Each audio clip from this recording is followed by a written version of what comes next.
I have the feeling that both MRAs and feminists are seeking rights to create a world where men and women can live independently, happily, um, without each other, right? And for me personally, such a world doesn't seem appealing because I don't want to live independently of men as a woman, and I don't want my children to have to live independently of men, or if they're a woman, of men, and if they're I don't want my girls to have to live independent of boys and boys to live independent of girls. So I don't actually seek a culture where men and women are independent and have all these rights.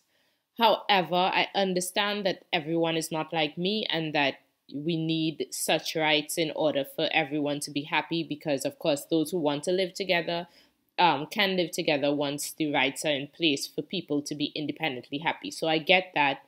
And I mean, it's not that I'm going to say that I'm against MRAs or something like that. So yeah, let's get into the video. And before you make any judgments on my opinion, you're going to have to listen to the entire video. It might be very long. So why I don't consider myself to be an MRA. So to understand that, I have to go into feminism and an aspect of feminism that I don't particularly like, and why, right now, as something that sort of piqued my interest in anti-feminism again is this entire trad wife hashtag. And a part of it that is so very interesting to me is that feminists always say they want women to have a choice, they want women to have a choice. However, when women make this trad choice, they get angry, they get upset, and they make a bunch of videos saying that women should not encourage other women to make this choice. They are so upset that women are pretending that this trad life is okay when what it really is dependence on a man. And another thing that you will notice quite strongly is that when you look at feminist videos that are anti-trad wife, or if you read feminist articles that are anti the trad wife, if you just go to the comment section and read what feminists have to say, all of them are giving stories from their lives where they were deeply hurt by men. So, where men left them, someone will tell a story of someone left them, their husband after 20 years left them for a 19-year-old, or so on and so on, right? They all give stories of how hurt they were by the men in their lives, or they give stories of people who were very close to them, like their mothers or their grandmothers, who were hurt by the men in their lives, right? So I think one aspect of feminism, I'm not saying this is the entirety of feminism or this is where feminism comes from, but a quite strong aspect of feminism is that, or let's say the supporters of feminism, the people who really support feminism and who fight for feminism, this support is coming from the fact that a lot of women have been hurt by men over time, and these women they need help, they need therapy, they need like a support system or some way of mentally dealing with that hurt. And what happens is that they are in their pain and they're grieving and stuff, and then they go out into the world and they meet other women who have the same pain, and they become feminists, and then they come up with all these theories about patriarchy, about how the social structure of our society is all wrong, and it gives men advantages, it takes away from women, and it leaves us in this vulnerable position. And we have to warn the future generation of women not to depend on men, not to fall for the lies of patriarchy, not to fall into this position that is so vulnerable and that would leave you in this broken position that they are in. So basically, they were hurt by the structure of society, by the way in which traditional society told women to depend on men. They depended on men. these men let them down, they ended up getting hurt. And so they feel now that it's their duty to warn every woman to never depend on a man in order to prevent these women from being hurt like they were, like they saw other women get hurt, and so on, right? So that's an aspect of feminism that I see as real. And, I'm not going to hate on feminists for this. These are people who were hurt and so on, right? Now, I see MRAs as the opposite side to that same coin. I'm not spending as much time around MRA discussions, so I'm not sure exactly, but I do think in my head, I have to admit, I do think that it also is fueled. I'm not saying that that is the only reason for the existence of men's rights activists. Of course, men actually do have rights that they need to get from, and society needs to change the way they treat men and all these things. So that's all real. But I'm just saying that MRAs, sometimes, I guess, I can't say with confidence about MRAs because I'm not so active there, but they are also fueled by men who have been hurt, right? Because I think in MRA circles, a lot that comes up is like the justice system, how unfair it is towards men who have lost their children and stuff like this. And this is being fueled by, men who have been divorced, whose women left them. And again, they were tricked by the same traditional system into marriage, and then it didn't work out. They lost whatever they had to lose, and then they're angry, and they also.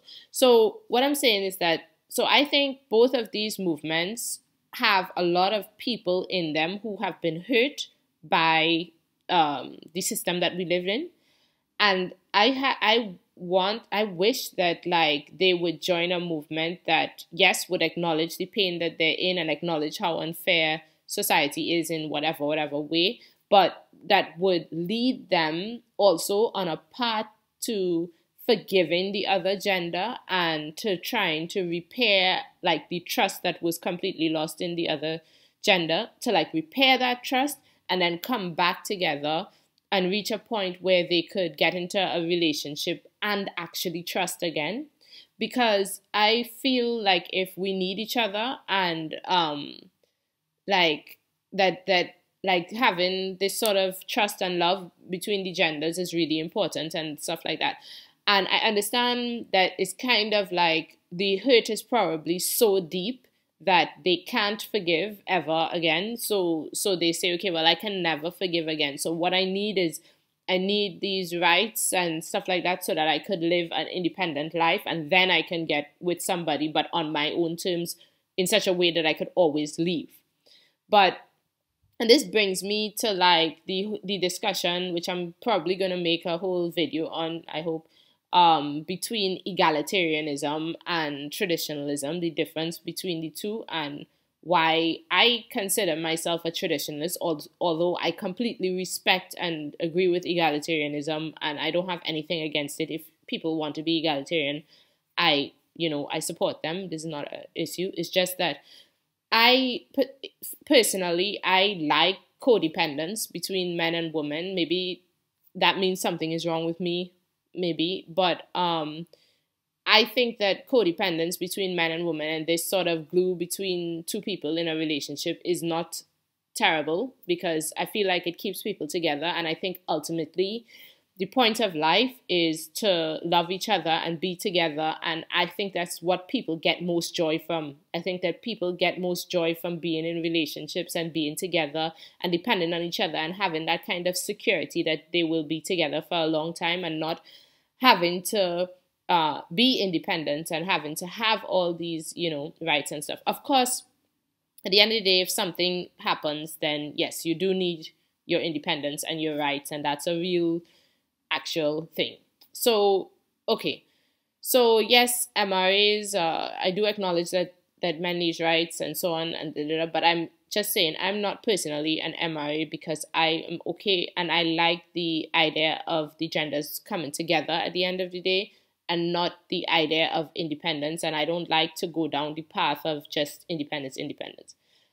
Now, in terms of like the theories that MRAs come up with versus the theories that feminists come up with in terms of You know, that sort of brings me closer to the MRA side, of course, than the feminist side, because I actually can better identify with the theories and ideas and even some of the rights that men want.